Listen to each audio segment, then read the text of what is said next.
So a whole lot of nothing's been happening. Where have I been? And Pro Tour Final Fantasy about to drop this weekend. But first, the intro. My name is Dom Douglas, and I've been playing Magic the Gathering for what seems like forever. But in fact, it's only been on and off for about 30 years. With that comes an expectation that I'm the best player ever. You couldn't be any more wrong in that statement. What I do like, however, is having a lot of fun. Whether it be playing Limited, Draft, Commander, Standard when I get the chance, Arena, Magic the Gathering Online, it doesn't matter as long as a good time is had. And with that, I have some opinions, not just of Magic the Gathering, but also video games, comics, maybe even a TV show or two. This is the Goblin Grenade Podcast. Welcome to the Goblin Grenade Podcast here on Max Heroes and Villains YouTube channel. My name is Dom Douglas, and folks, there's been nothing to talk about. Last week I got delayed because I was in a busy edit for a non-Max Heroes and Villains related project, and it took too much time. But also, honestly, nothing really has gone on. This week we're literally going to be talking about Path of Exile 1, and because the new season dropped, the Mercenary season they're calling it, and we're going to talk about Final Fantasy Pro Tour Final Fantasy happening this weekend. But I want to get into Path of Exile real quick, and this could be a frighteningly short episode today. Dropping, of course, a day later than normal because I'm still feeling the ramifications of said project that didn't have anything to do with Max Heroes and Villains. Speaking of which, thank you for liking and subscribing, leaving a comment down below as well. But also, if you want to do that, just click the thing and the notification and the bell and the ding ding ding thing, and every time we drop a video, because for the next couple of days there's going to be a lot of videos I feel that I'm going to be dropping to make up for missing last week, because I couldn't even get my bundle and the starter kit opening done. I didn't film opening the commander deck, and I should have, but that's on me. And also, I'm probably going to do a draft, and I had an idea for Slime Against Humanity and Quina in Standard, and right now I think in Arena that interaction is slightly bugged. Still, I could be wrong, but I'll even attempt to look it up as well. Alright, so basically I thought I'd make a Quina deck and Slime Against Humanity. And this is coming literally from MTG Rocks. Powerful, unintuitive Final Fantasy MTG interaction stuns players.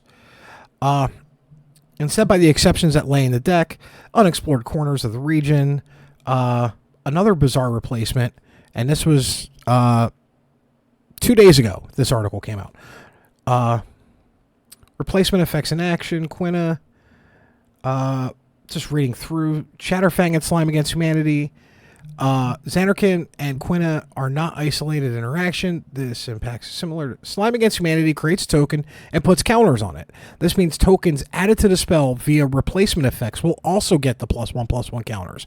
Considering that Slime Against Humanity is one of the any number of cards in decks, Slime Against Humanity, you can have as many copies of Slime Against Humanity.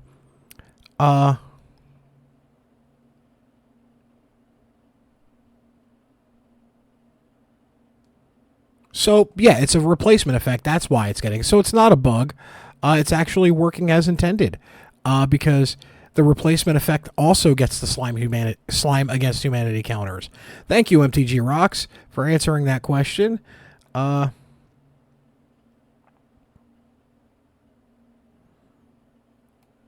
yeah, I'll even go on Reddit to see... for the first time, Harden Scales... Okay, nope, that was from a year ago.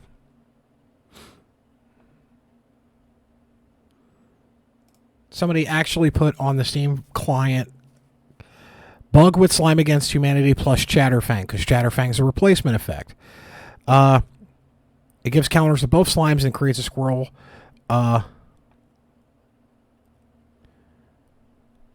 and then immediately said, yeah, no, it's intentional. It's working as is. And also they decided to put it on Steam, even though the Steam discussion, and they ended it with the problem is I'm far too lazy to report it. I can understand that. Reporting an arena is a bit of a pain in the butt. But basically they're saying, hey, every time I have Slime Against Humanity and Shatterfang out as my commander or Brawl commander, and I play a Slime Against Humanity, the Slime Against Humanity token gets made to 0/0 with +1/+1 counters on it for each card named Slime Against Humanity that you have in any zone, basically, graveyard, battlefield, exile. And the extra squirrel that gets made also gets +1/+1 counters. And they had the same thing I did with Quina. I think this is wrong, and no, it's intentional. Basically, it's a replacement effect. So the extra token being made technically copies the homework, if you will. So yeah. Okay. So yeah, I thought Quina was broken, and we found out in real time just now, because I finally looked it up. That's how busy I've been. That it's not so much. I have done one draft and one sealed because I bought that bundle on Arena, and that's all I've been able to do. Like, I've just been so flooded, if you will, and also playing Path of Exile 1. This season's really good. Let's finally talk about that. Okay, it's not going to be a painfully quick podcast this week. Path of Exile 1, the new Mercenaries League, added Settlers of Calgar, added the Calgar content to the core game, so it's going to be here forever. Added some new dynamics, some new tricks, some new rebalances, and also added an endgame content involving a character that I wasn't around for when they first were introduced, but it's apparently a beloved character coming back. And the last time they checked, the last time they were seen, they were lost in the mapping system, and now they're back, or you're playing memories of them to try to get them back. Anyway, but also like now exiles and they've expanded the other exiles that you can run into on Path of Exile 2, Dawn of the Hunt, and it's actually a little bit better, I feel, because you can not only can you hire them, which basically means they'll, as long as they're around and being used, they will at certain amounts of time take gold from you as payment, and then you can exile them, which basically means you won't see that particular exile for a handful of turns or a handful of appearances. And you can also now fight for items. So if they have a really good piece of gear that you want, or good currency, you can fight them for it. And that's how I've gotten Chaos Orbs really, really early. Like, this is the earliest I've ever gotten Chaos Orbs in the game. And also, like, just crafting materials to begin with. I had a much easier run doing the, mock me, Earthquake Gladiator. I'm at the starting build, because I will eventually get to the maps part where I have to kind of focus on everything. But Ratha's Coil is going to be the litmus test if I continue this build or not. Or just build it up and then use those materials that I will unlock to play the next character, if you will. I haven't gotten the maps yet because the day this was supposed to come out, I had booked it to the point that, okay, I can get this done. I got the project unrelated to Max Heroes and Villains done the day it was supposed to come out. And I submit that project, get everything done, and I'm like, all right, Path of Exile 1 time. I'm gonna relax. There was an error of gratuitous portions, if you will. Something wrong with the console client And from what I've understood, PlayStation 4 version of PoE 1 was unaffected by it. Xbox One version of PoE was unaffected by this. PC wasn't unaffected by this, but they got their hot fixes like in the first couple hours, like they always do. Xbox One SX version couldn't play. PS5 couldn't play for almost a whole day. Like it was like 21 something hours, almost 21, 22 hours. And by the time I was able to play, I got a half hour in. I was one of the first people on Xbox X, and maybe one of the first couple hundred people that got to play the new season on Xbox X. And I could only do for a half hour because I had an XWW show, which is the sister company for Max Heroes and Villains. No big deal. Us console players, especially those that are newer to the game, we understand that day one is a pipe dream for us. Having a new season in PoE 1 launch on console at same day as PC is kind of like a pipe dream. And I said it before, but it's definitely happens rarely. Okay, happens very rarely. When it does, it feels great, but this one didn't, because Xbox One, basic version Xbox One, and PS4 players were able to play way before Xbox X, PS5 players. So those players that got in, unfortunately for the PlayStation ecosystem and the Xbox ecosystem, because on PoE 1, it's not all beautifully connected together like PoE 2 is. There is the PC version, the PlayStation version, and the Xbox version. We are all three separate ecosystems.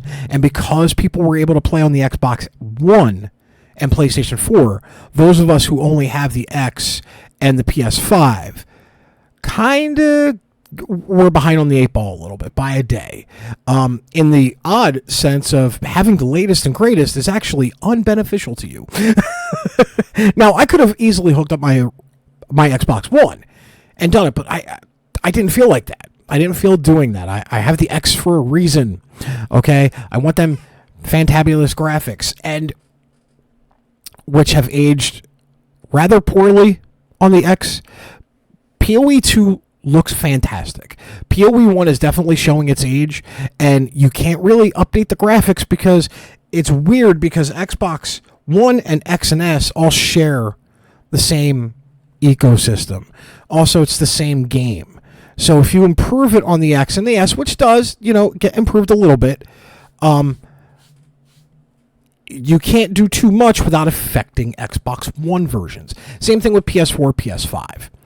That's for PoE 1. PoE 2, it's on every single system. Like, it's on PlayStation, Xbox, and PC. We all get to communicate and play with each other and against each other and be able to trade and all this other stuff. We are fantastic. But when it comes to consoles, stuff is more expensive because there's less players on console, and also, generally speaking, it's kind of like... It's pretty lawless, because on PC, I can use PoE Ninja, I can use a bunch of different pricing things to kind of get an aggregate, if you will, of what's, like, say, Wrath's Coil is. Like, let's go to PoE Ninja right now. The reason why I say Ryzlath's Coil is because I need it for the Earthquake Gladiator build. On PC, right now, they sell for 35 Chaos Orb. On console, that's probably going to be, I want to say 80 to up, maybe even 150 Chaos Orb, because it's that bad. It's generally that bad on consoles, how everything gets super jacked up. It could be actually a Divine Orb. Editor Dom here. 7 divine orbs. 7. As of that time. I played later, after the podcast, and looked at the prices for on console, Xbox One. 7 divine orbs, which roughly translates to about 1,400 chaos orbs. Yeah, and I only say like POE Ninja because on console you can just literally look up the aggregate prices and see how many have sold for what, and that's what POE Ninja does, along with a couple other sites. So you can kind of guesstimate, and I still use POE Ninja even when I play on console for POE 1, but I always kind of like double or triple whatever it's going for. I managed to get my calm sign rings for like a chaos each, which was good. They're not the best. I don't need the best. I'm not min-maxing. You're talking to a guy who has never fully beaten mapping. And I've been playing PoE for a very long time. Heck, in PoE 2, I technically have never even finished the any of the Uber fights. Not even close. That's not my jam for some reason, you know? But I do like building. I have this sick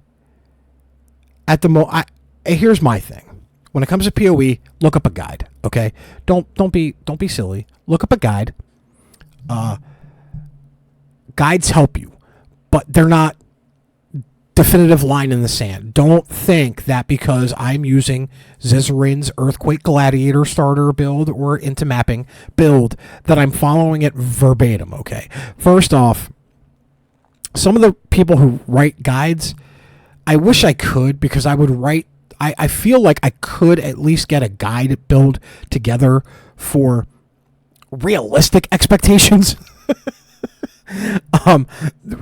They have gear and prefixes and suffixes on those gears that are magical Christmas land drops or acquiring, and that means you need to acquire currency too. Like but what I'm trying to say is you're not going to get the pitch perfect, and it took me a bit. It took me like a year or two of looking up guides to realize you're not going to follow this guide.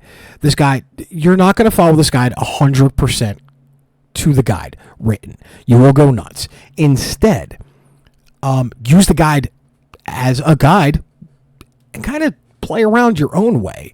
Don't mess with the board. Don't try to think you can, especially blind, that the junction board or license board or sphere grid like leveling system of this game, follow that pretty closely. Because right now what's happening is, in my Gladiator build, I'm at that point where I could technically go to the one-handed shield combo right now, and I'm only in Act 7. You're not supposed to do that, I think, according to the guide, until you're at the end game, the mapping, the maps. I can do that now if I wanted to, because I think I have over-leveled a little bit, and also just I didn't have the best gear drops, if you will. I've been doing the two-handed bleed sunder because that's what it tells you to do, and following the generalized guides really help. But yeah, don't be foolish and think you can kind of solo this game on your own. I tried to do that my first playthrough because I'm always like that. Like, hey, first playthrough, let me do it. It took me months, and I didn't even do a season. I was just doing it took me months to finally beat Act 10. Like a good 2 months from first when it dropped on console, because I used to play it on PC. I played Path of Exile almost damn near day one on PC. The problem that I had is it's only been very recently, maybe in the last 5-6 years, where my personal computer has actually been worth a damn. Most of my personal computers that I've had in my life have been very very workhorse. Less caring about graphics and games, more caring about getting things done, like edits and whatnot. Like, I edited on a Windows 98 or 2000 PC for quite a while until a person that was living with me who was using my computer, which was the last time I ever let somebody use my computer, decided to download, and this is OGs on Facebook when Farmville and stuff, like when Facebook used to be big in the Farmville and crime mob games like that, downloaded a bunch of mods, okay, so he can automate his stuff in the Mafia game that he was playing. And got a bunch of viruses on my computer. This person worked in IT, okay? You think they would have known a little better. So yeah, usually my computers have been very, like, I have $300 that I can spend on this computer now that my person who was living with me decided to completely kill it. So yeah, but that's why that motherboard behind me is more important. That was actually the first decent computer that I ever had. And that motherboard that I point to right there has started basically my wrestling journey into being a commentator and editor for wrestling. And now I have this beast of a computer that I play a raid on and nothing else. And I could play Path of Exile on it probably now. And I think I might. And the problem is, like, there is no, like, connection between Xbox ecosystems and the PC ecosystems, and vice. When it comes to the storage space that you can buy. So I have a free-to-play account on PC still to this day that I occasionally maintain. I'll sign in every, like, now and again. But on my Xbox, on my console, I have a very much paid for, with like 15, 16 boxes and 15, 16 storage boxes and and the ability to trade and specialized, like, maps.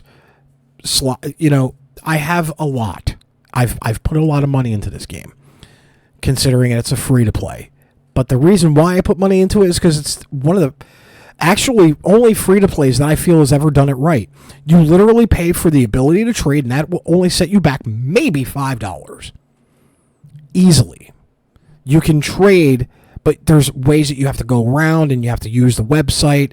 If you don't buy at least a storage slot to be able to trade, that's all you really need. This is like $5 to be able to trade. There's no power. It's all cosmetics and stash tabs. That's it. It's all cosmetics and stash tabs.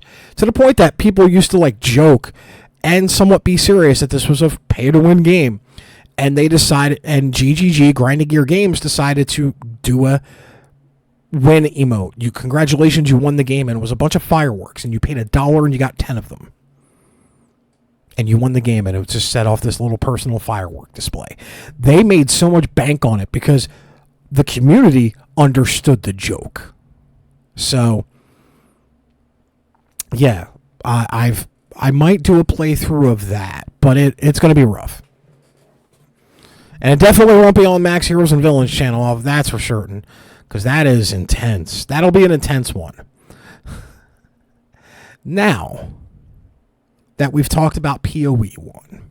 New season, which I think is tremendous. I like it. I like the new POE season more than the Diablo 4 season that just dropped. And the one upcoming, because it actually gave you new content. Something different to do. Whereas it's literally copy-paste for Diablo. And I see it. But Diablo gameplay, and I freely admit I'm a fanboy of Diablo franchise, but I'm also loving what PoE has done over these last 10 plus years. And now Final Fantasy Pro Tour Final Fantasy is this weekend. On 6/20, 11 a.m. Pacific time, 2 p.m. Eastern, it starts. And that's on the 20th and 21st. On the 22nd, which is Sunday, it starts at 10 p.m. Eastern, 1 p.m. Eastern. Day 1 and 2 start with draft and standard construction. And then day 3 is nothing but standard construction, top eight single elimination. This is where I think we will find out what cards are going to be looked at in the Banhammer sphere, if any. I know we did my thought litmus test, like my thought experiment of 5 monocolored cards I would ban right here, right now. If you want to check that out, check it out a couple episodes ago. Also, check out the Friday the 13th lawsuit retrospective I did. That video broke me on the amount of research I did for just what I thought was going to be a 20-minute segment on a podcast. And I decided to go into a completely different direction. And I enjoy it. And those that have watched it, especially in the XWW community, who have also come up to me. I'm looking at you, Jamie Weatherly. Unloaded book. Get it today. I'm super appreciative because a lot of work went into that.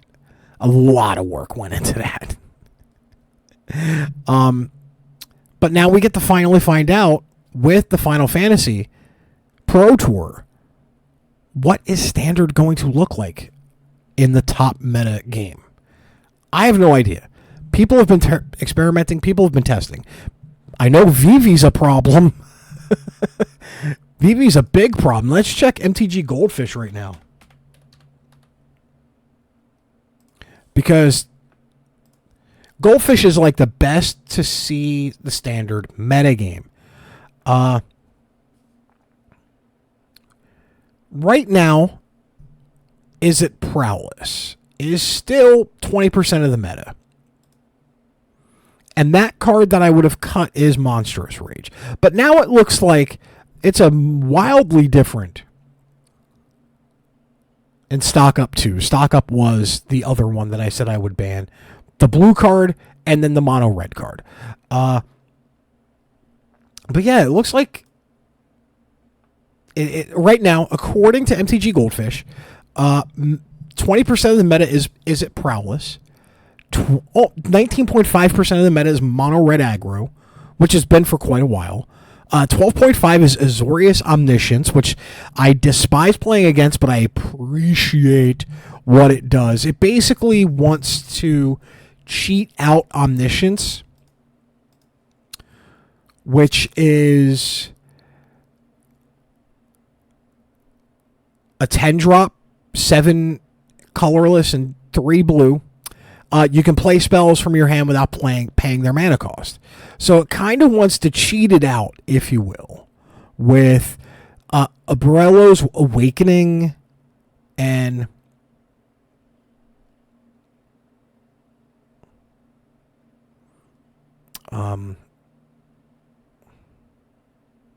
it wants to do that.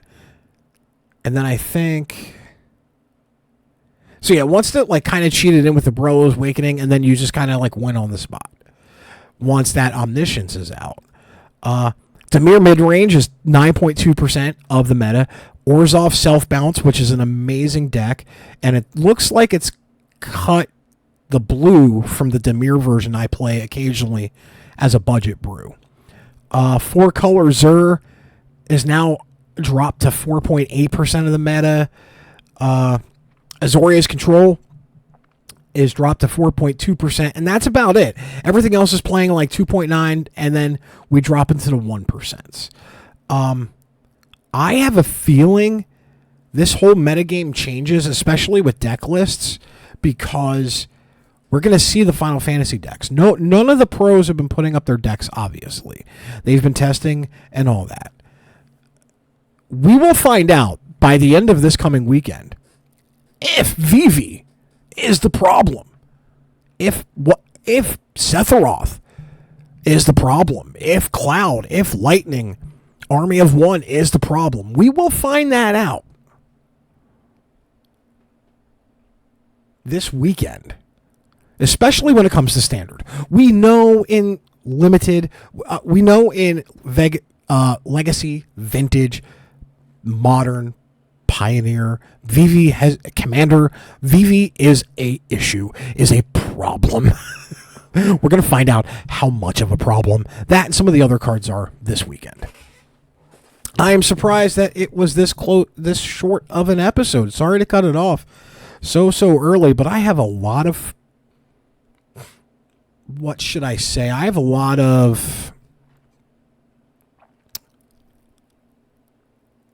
videos that I got to do still. I have a box break for a bundle that I never even got to edit, and that starter kit, because I got a starter kit like 2 weeks ago when pre-release for Final Fantasy dropped. I got the start, like I can show you right now.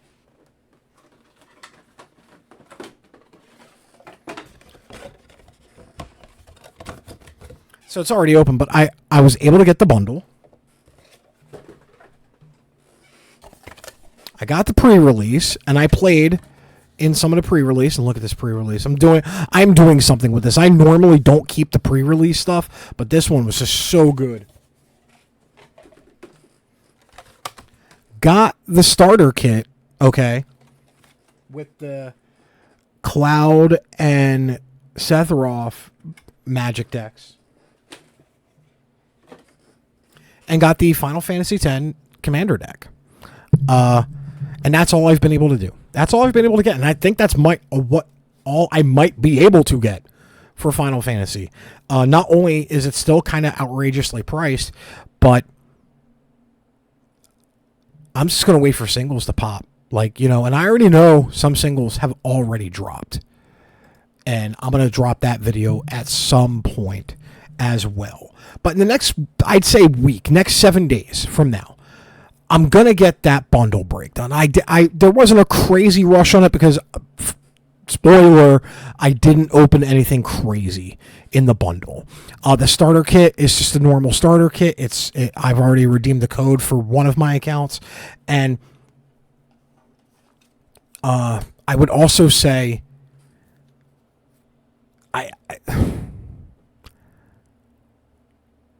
yeah, it's just still overpriced, and that's not okay by me. So there's this weird. I bought a lot of stuff. I traded stuff in, okay, to my local gaming store to get a lot more stuff. To get more stuff, I mean. I was happy with the deal. The Final Fantasy X deck I already upgraded in a sick way.